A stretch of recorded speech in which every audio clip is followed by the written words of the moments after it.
Hello friends. तो आज हमारा जो अगला लेक्चर होगा वो बेसिक स्ट्रक्चर डॉक्ट्रिन यानी मूल संरचना सिद्धांत पे होने वाला है, जो मेनली कहीं ना कहीं केशवानंद भारती जी के ऊपर टिका हुआ है। ये है हमारे केशवानंद भारती जी। ठीक है, तो इनके बारे में पढ़ने से पहले ये हम जान लेते हैं कि ये सिद्धांत कैसे बना या इसका क्या हिस्ट्री रहा है, क्या इसमें कौन कौन से केसेस रहे हैं, इसका क्या हमारे कॉन्स्टिट्यूशन में क्या बेनिफिट हुआ, क्या नुकसान हुआ, इसके क्या चैलेंजेस हैं, और इसके साथ ही हम प्रीवियस ईयर क्वेश्चंस भी करेंगे और उसके आंसर्स को भी डिस्कस करेंगे। आंसर का जो स्ट्रक्चर होता है कि हम कैसे कैसे उस आंसर को लिख सकते थे, ये भी हम डिस्कस करेंगे। तो मेरा नाम है श्रेया और स्वागत है आपका। तो सबसे पहले हम देखते हैं कि ये बेसिक स्ट्रक्चर डॉक्ट्रिन का अर्थ क्या होता है। तो ये जो बेसिक स्ट्रक्चर डॉक्ट्रिन है, इसको स्टैब्लिश किया गया इंडियन जुडिशियरी के द्वारा 1973 में 1973 में केशवानंद भारती केस में। ठीक है, और इसमें क्या करा गया है कि कुछ फंडामेंटल फीचर्स जो इंडियन कॉन्स्टिट्यूशन के हैं उसको नहीं बदला जा सकता है पार्लियामेंट के द्वारा अंडर आर्टिकल 368 के तहत भी जो कुछ फंडामेंटल फीचर्स है, जो मूलभूत संरचना है कॉन्स्टिट्यूशन का, उसको नहीं बदला जा सकता पार्लियामेंट के द्वारा। ये बातें कही थी और यही हमारा मूलभूत सिद्धांत है। तो इसका जब हम अर्थ समझ लिए तो अब हम ये समझते हैं कि इसकी हिस्ट्री क्या रही है। ठीक है, अगर कोई भी चीज आता है, कोई केस आता है, तो जाहिर सी बात है उसकी कुछ ना कुछ हिस्ट्री रही होगी। तो सबसे पहले हम उसके हिस्ट्री को समझते हैं कि ये कैसे बना। तो स्टार्टिंग में दो चीजें हुई थी। ठीक है, दो चीजों के कारण मेनली ये जो केसेस है ये सामने आए। तो जब 1950 आजादी के बाद जब 1950 के लगभग हमारा संविधान लागू हुआ, तो सरकारों ने राज्य के नीति निर्देशक सिद्धांत के अनुपालन के लिए आर्टिकल 39B और 39C के तहत संपत्ति का पुनर्गठन करने का या वेल्थ रिडिस्ट्रीब्यूशन, यानी जो अमीर हैं उनसे जो जमीन है वो लेके गरीबों में बांटना। ठीक है, तो इसी अनुपालन के लिए पहले भूमि सुधार कार्यक्रम स्टार्ट हुआ। इसके तहत विनोबा भावे वगैरह ने, आपने सबने सुना होगा भूदान आंदोलन के बारे में, तो विनोबा भावे वगैरह ने क्या शुरू किया, भूदान आंदोलन। और इसके साथ ही बिहार में सबसे पहले लैंड रिफॉर्म एक्ट लेके आया गया। कहाँ लेके आया गया? बिहार में सबसे पहले लैंड रिफॉर्म एक्ट लेके आया गया और इसके तहत बिहार सरकार ने एक सीलिंग लगा दी। ठीक है, सीलिंग मतलब क्या होता है कि अगर किसी व्यक्ति के पास किसी निर्धारित सीमा से ज्यादा उसके पास जमीन है तो वो जमीन क्या कर ली जाएगी, सरकार जब्त कर लेगी। ठीक है, तो सरकार ने जब इसे लागू किया तो बिहार के एक राजा आई थिंक कामेश्वर सिंह जी जो थे वो कोर्ट चले गए। ठीक है, और उस टाइम पे जो हमारा फंडामेंटल राइट है, राइट टू प्रॉपर्टी, वो आर्टिकल 31 में था। ठीक है, तो राइट टू प्रॉपर्टी के तहत कहाँ चले गए, जो वहां के बिहार के राजा थे वो कोर्ट चले गए। ओके, और इसका आधार बनाकर कोर्ट ने क्या कहा कि ये जो है हमारे मूलभूत सिद्धांत यानी फंडामेंटल राइट का उल्लंघन करता है। आपने आर्टिकल 13 के बारे में पढ़ा होगा। ठीक है, इसका 13 का जो भाग 1 है वो ये स्पष्ट तौर पे कहता है कि अगर सरकार ने कोई भी नियम, कानून, अधिनियम वगैरह बनाया और ये मौलिक अधिकारों में टकराव अगर उसके कारण होता है तो वह स्वतः ही जो लॉ बना के आया गया वह स्वतः ही क्या हो जाएगा, खत्म हो जाएगा। तो इसी का आधार बना के जो पटना हाई कोर्ट था, पटना हाई कोर्ट ने बिहार लैंड रिफॉर्म एक्ट को क्या कर दिया, खारिज कर दिया गया। ठीक है, तो ये जो बात थी ये नेहरू जी तक पहुंची, उस समय के जो प्राइम मिनिस्टर थे। तो उन्हें ये लगा कि अब जब स्टेट में एक छोटे से स्टेट में जब ये मामला खारिज हो गया, तो अगर हम कंट्री वाइज में लगाएंगे तो जाहिर सी बात है ये मामला खारिज तो होना ही है। ठीक है, उसके बाद वही दूसरी तरफ क्या चल रहा था, एक रिजर्वेशन का मामला चल रहा था। ठीक है, चंपकई दोराई राजन जो एक लेडी थी, उनको मद्रास की यूनिवर्सिटी में एडमिशन लेना था। ओके, लेकिन क्या था कि वहां पे जो ब्रिटिश सरकार थी वहां पे रिजर्वेशन लागू करके चली गई थी। ओके, और आपको पता है कि जब हमारा संविधान बना था उस टाइम रिजर्वेशन को कोई प्रोविजन नहीं दिया गया था एजुकेशन में। ठीक है, तो इससे क्या हुआ कि इनको यहाँ पे एडमिशन नहीं मिला, तो ये भी कोर्ट चली गई। ओके। और उन्होंने मद्रास हाई कोर्ट में केस कर दिया, ठीक है। तो और इसके हिसाब से भी जो आर्टिकल 13 है ये राइट टू इक्वालिटी को वायलेट कर रहा था, ठीक है, समता के कानून का सीधा उल्लंघन कर रहा था। तो मद्रास हाई कोर्ट ने भी उसे खारिज कर दिया। ओके। और ये दोनों बातें जाहिर सी बात है उस टाइम पे पीएम जो थे, या अभी भी कुछ भी बात होता है तो वो पीएम तक पहुंचता ही है। अगर कोई भी ऐसा बड़ा मैटर होता है तो उस टाइम पे भी जो सारी बातें पीएम तक पहुंची। और इसके बाद ही क्या हुआ, ये एक बिल लेके आए, फर्स्ट कॉन्स्टिट्यूशनल अमेंडमेंट बिल, ठीक है। और इसके तहत क्या हुआ कि 9वीं अनुसूची को जोड़ा गया। और इसके साथ ही इसमें क्या जोड़ दिया गया कि अगर कोई भी नियम 9वीं अनुसूची में आएगा तो उसका सुप्रीम कोर्ट न्यायिक समीक्षा नहीं कर सकती है, ठीक है। यानी इसको जुडिशियल रिव्यू से बाहर कर दिया गया। ओके। और इसके साथ ही 2 और आर्टिकल्स ऐड किए गए। कौन कौन से आर्टिकल? आर्टिकल 31A और आर्टिकल 31B। ओके। और इसके तहत क्या किया गया कि अगर सरकार जनता की भलाई और सामाजिक कल्याण के लिए कोई भी भूमि को अधिग्रहण करता है तो वो आर्टिकल 31 का उल्लंघन नहीं माना जाएगा। हमारा आर्टिकल 31 क्या था जिसको हटा दिया गया, वो क्या था? Right to property. तो अगर आर्टिकल 31A और 31B में क्या लेके आया गया कि अगर सरकार जनता की भलाई या सामाजिक कल्याण के लिए कोई भूमि अधिग्रहण कर रही है तो इसको आर्टिकल 31 का वायलेशन नहीं माना जाएगा। ओके। और इसके साथ ही क्या कर दिया गया, जो भूमि सुधार कानून है उसको 9th शेड्यूल में डाल दिया गया, ठीक है। और अब 9th शेड्यूल के पास क्या पावर है कि इसको जुडिशियल रिव्यू नहीं कर सकती, जुडिशियरी इसको रिव्यू नहीं कर सकती। मतलब अगर कोई इसके अगेंस्ट कुछ भी कानून बन रहा है और कोई भी वायलेशन हो रहा है लॉ का, तो जो जनता है वो कोर्ट में नहीं जा सकती है, ठीक है। अब इसके अगेंस्ट सबसे पहले शंकरी प्रसाद जी कोर्ट पहुंचे। ओके। सबसे पहले कौन कोर्ट पहुंचे? शंकरी प्रसाद जी इसके अगेंस्ट कोर्ट पहुंचे।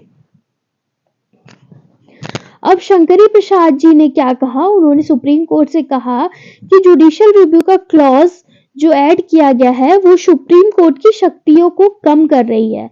और ये बात भी उन्होंने रखी कि क्या संसद मौलिक अधिकारों को कम कर रही है और क्या संसद मौलिक अधिकारों में बदलाव कर सकती है।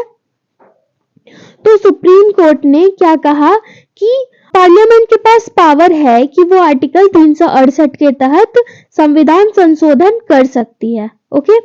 उसके बाद जो नेक्स्ट केस आया हमारा वो सज्जन सिंह केस आया, ठीक है।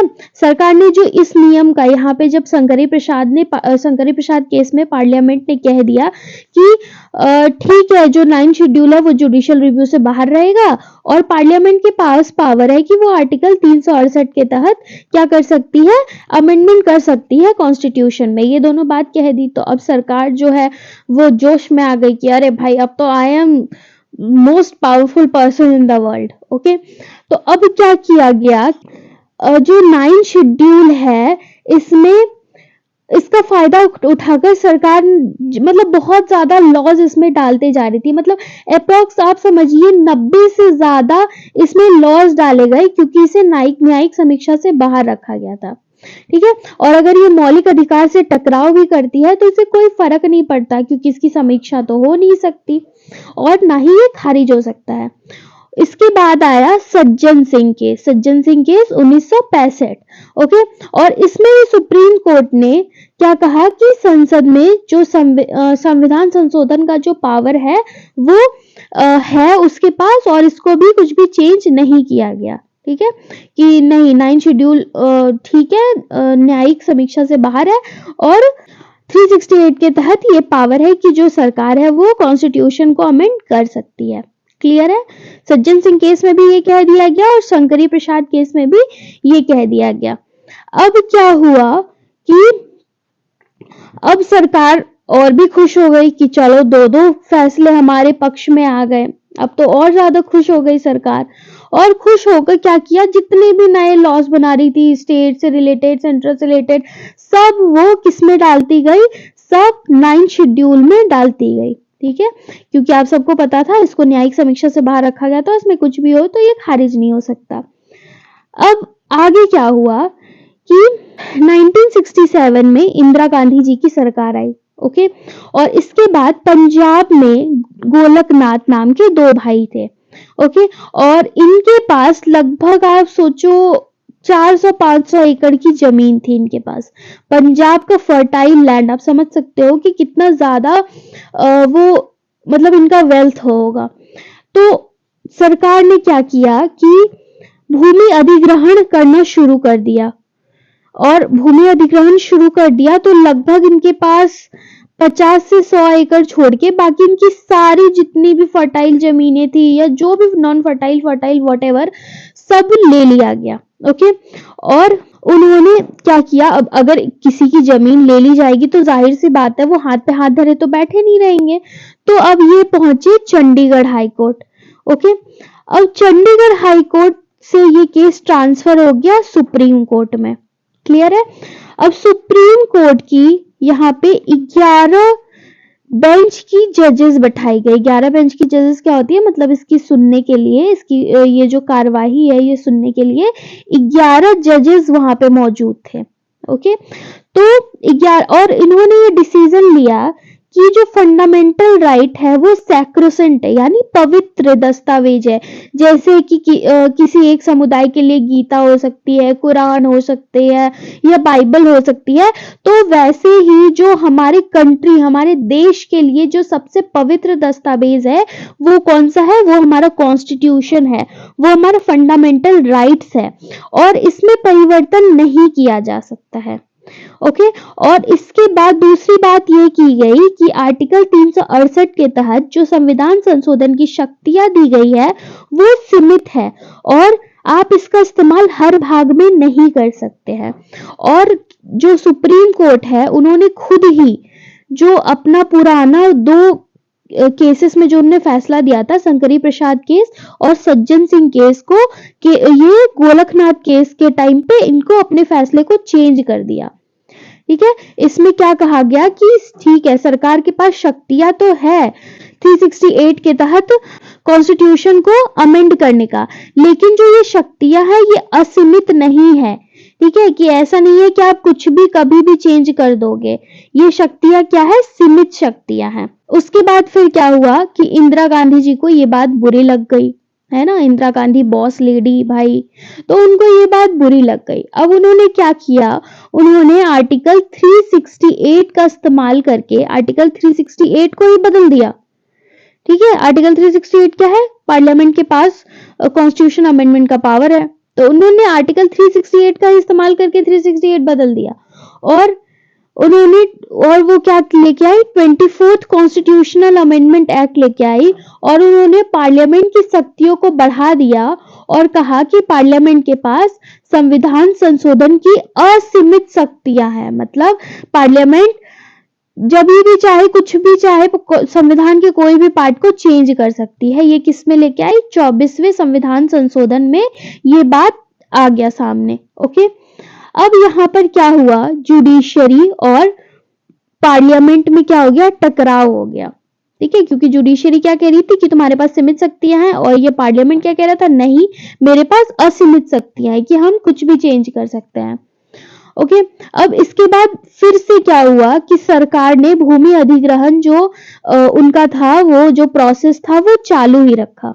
ओके, अब जो बात पहुंची पंजाब में, ये गोलकनाथ केस यहाँ पे पहुंचा, अब बात यहाँ पे केरला में आई। ओके, केरला में क्या हुआ कि केरला में भी भूमि अधिग्रहण का लॉ बनाया गया, और इसी के तहत वहां पे एक मठ थे जिसके मठाधीश थे केशवानंद भारती जी। ओके, और उस मठ की सारी जमीन क्या कर ली गई, केरला सरकार ने अपने अधीन अधिग्रहण कर लिया। तब केशवानंद भारती जी पहुंचे सुप्रीम कोर्ट। ओके, और सुप्रीम कोर्ट में यहाँ पे आज तक की सबसे बड़ी बेंच बैठी गई है, 13 जज की बेंच बैठाई गई है इस चीज को सुनने के लिए। ओके, और मतलब ये जो केशवानंद भारती जी थे, इनका जो केस लड़ रहे थे वो बहुत अच्छे लॉयर थे, पालकी वाल करके ऐसे शायद कुछ लॉयर का नाम था। तो ये लॉयर थे, इन्होंने बहुत अच्छे तथ्य वगैरह सब दिए। जब उन मतलब वो ऐसे हियरिंग होता है, आप सबको पता है कोर्ट में हियरिंग होता है, तो उन्होंने ये तथ्य रखा कि अगर पार्लियामेंट के पास असीमित शक्तियां है तो क्या जो पार्लियामेंट है हमारी कंट्री को दो पार्ट में डिवाइड कर सकता है? क्या भारत के वो टुकड़े कर सकता है अगर इतनी ही असीमित शक्तियां है? तो जो अपोजिशन के लॉयर थे उन्होंने ये एक्सेप्ट किया कि नहीं, ऐसा नहीं हो सकता है। तो मतलब ये कहीं ना कहीं जो इनका फैक्ट था, उनका तर्क था, इन्हें खुद ही प्रूव कर दिया कि जो पार्लियामेंट है उनके पास असीमित शक्तियां नहीं है। उनके पास कैसी शक्तियां हैं? सीमित शक्तियां हैं। क्लियर है? और उसके बाद फिर क्या हुआ, ये 13 जजेस बेंच बैठाया गया और यहाँ पर बेसिक स्ट्रक्चर का रेफरेंस सामने आया। ठीक है, और अगर मेनली बात करें ये बेसिक स्ट्रक्चर कहाँ से लिया गया, तो ये जर्मनी से ये रेफरेंस लिया गया है। ठीक है, तो यहाँ पे बेसिक स्ट्रक्चर का रेफरेंस सामने आया और इसके तहत सुप्रीम कोर्ट ने बोला कि जैसे घर बनाते टाइम एक नींव की आवश्यकता होती है ना, और उसे बदला नहीं जा सकता है।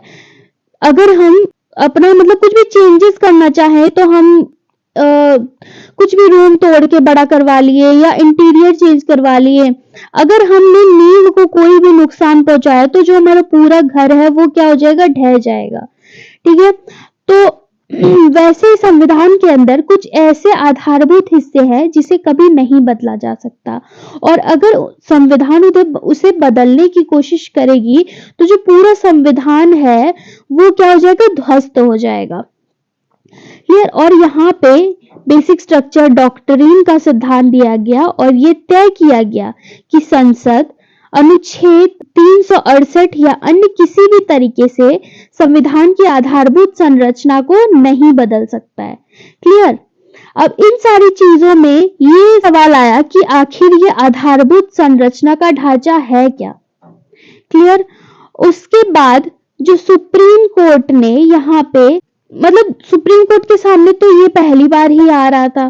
13 जजेस बेंच ने बोला कि ठीक है बेसिक स्ट्रक्चर का डॉक्ट्रिन लेके आएंगे, लेकिन बहुत ज्यादा क्लैरिटी तो उनके पास भी नहीं थी इन चीजों को लेके, क्योंकि वो भी पहली बार ये चीजों को लेके आ रहे थे। तो उन्होंने स्पष्ट जवाब नहीं दिया यहाँ पे, और उन्होंने कुछ मूलभूत चीजों को गिनवा दिया, जैसे कि लोकतांत्रिक व्यवस्था, संसदीय प्रणाली, संघीय व्यवस्था, और इसके बाद और ऐसे ही कुछ कुछ चीजें गिनवाई, और लास्ट में उन्होंने एक नोट करके लिखा कि सुप्रीम कोर्ट समय समय पर इसकी व्याख्या करता रहेगा।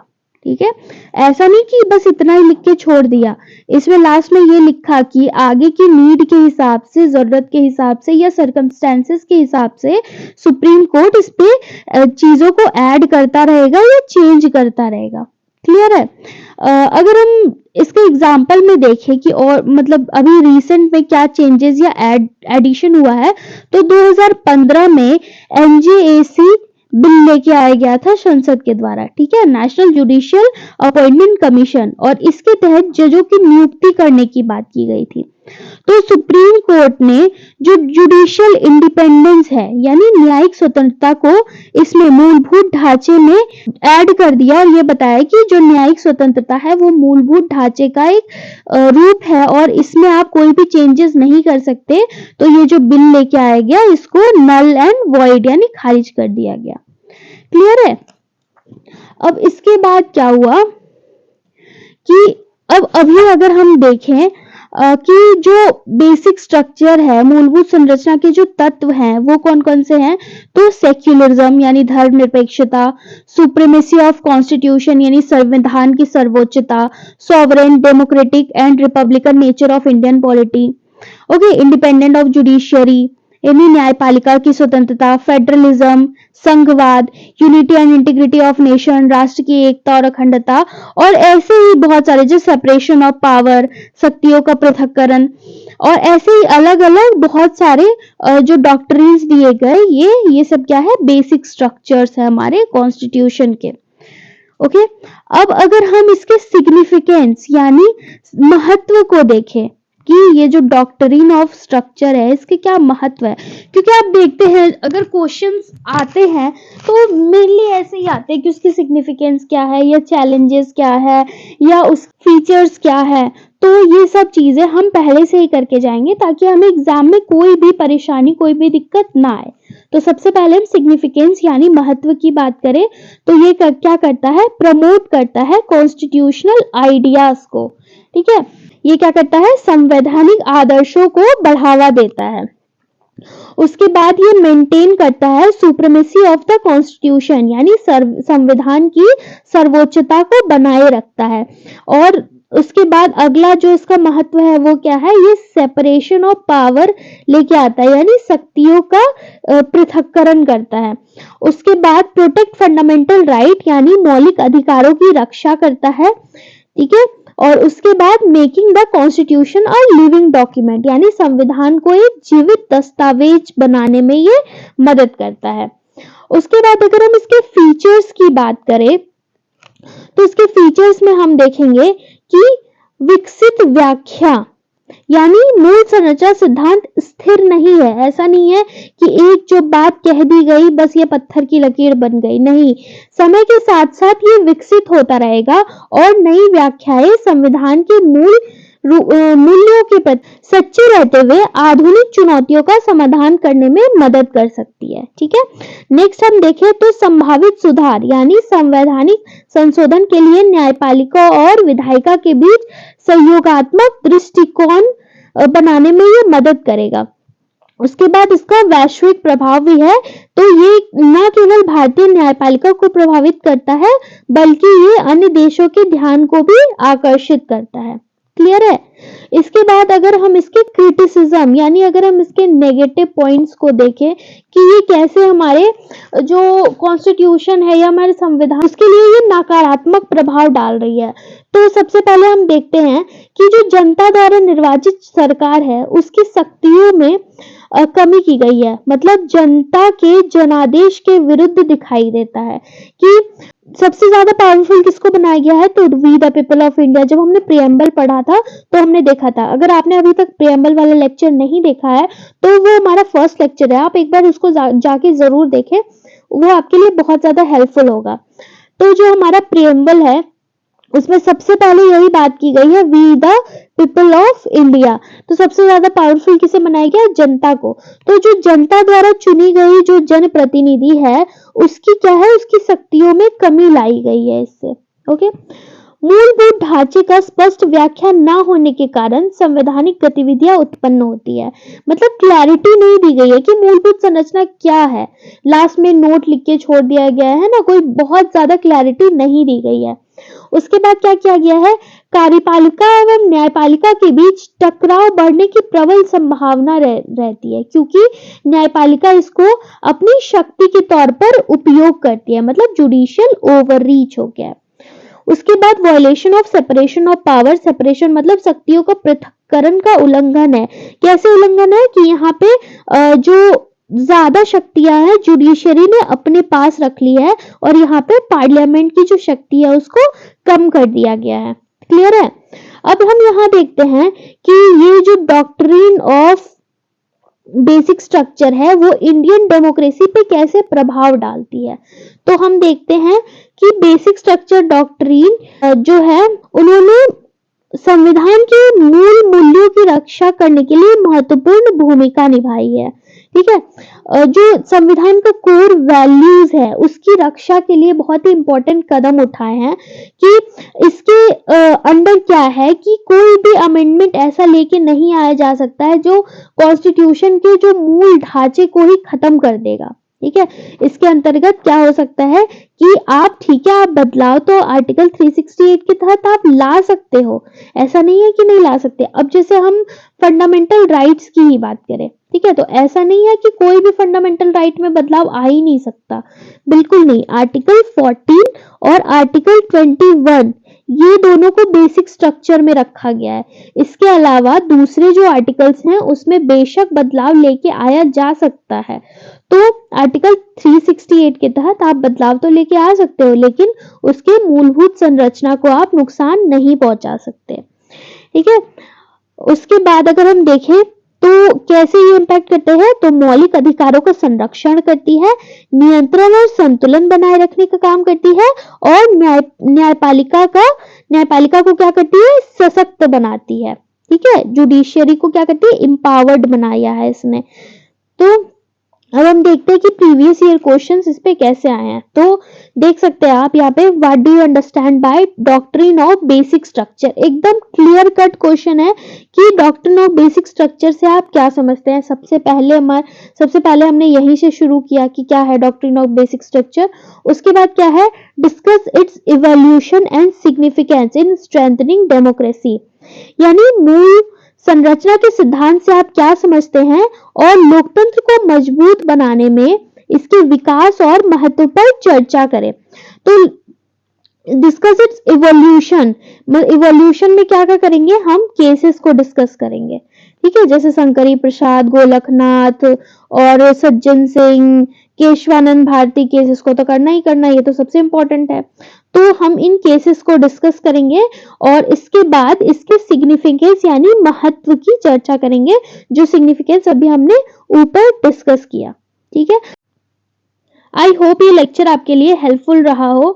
तो अगर आपको ये लेक्चर पसंद आ रहा है तो आप वीडियो को लाइक, सब्सक्राइब, और कोई भी अगर क्वेरी हो तो अपने कमेंट सेक्शन में जरूर बताएं, हम आपकी क्वेरी को सॉल्व करने की पूरी कोशिश करेंगे। इसके साथ ही अगर आपको ऐसे ही प्रीवियस ईयर क्वेश्चंस और उसके आंसर्स चाहिए तो आप हमारे टेलीग्राम चैनल को ज्वाइन करें, वहां आपको बहुत सारे पीडीएफ्स, प्रीवियस ईयर क्वेश्चंस वगैरह सब कुछ मिल जाएंगे। और इसके साथ जो हमारा टेस्ट सीरीज चल रहा है आप उसको भी ज्वाइन कर सकते हैं। इसके साथ ही हमारा जो आंसर राइटिंग प्रोग्राम है वो आप ज्वाइन कर सकते हैं। आप देख सकते हैं ये बहुत ही अफोर्डेबल प्राइस पे ये जो आंसर राइटिंग सीरीज है वो आपके लिए लेके आया गया है। ओनली 599 मंथली प्राइस पे आपके लिए लेके आया गया है। और अगर आप प्री की क्विज ज्वाइन करना चाहते हैं तो ये भी मात्र 99 रुपीज में आपको मिल जाएगा। तो आप इस बेनिफिट को जरूर अवेल करें, यह आपके लिए बहुत ही फायदेमंद रहने वाला है। और इसके अलावा अगर आपको कोर्स से रिलेटेड या आपको टेस्ट सीरीज से रिलेटेड कोई भी क्वेरी हो तो आप दिए गए नंबर पर कॉल कर सकते हैं। टिल देन पढ़ते रहिए, हंसते रहिए, खुश रहिए। Thank you so much and bye bye.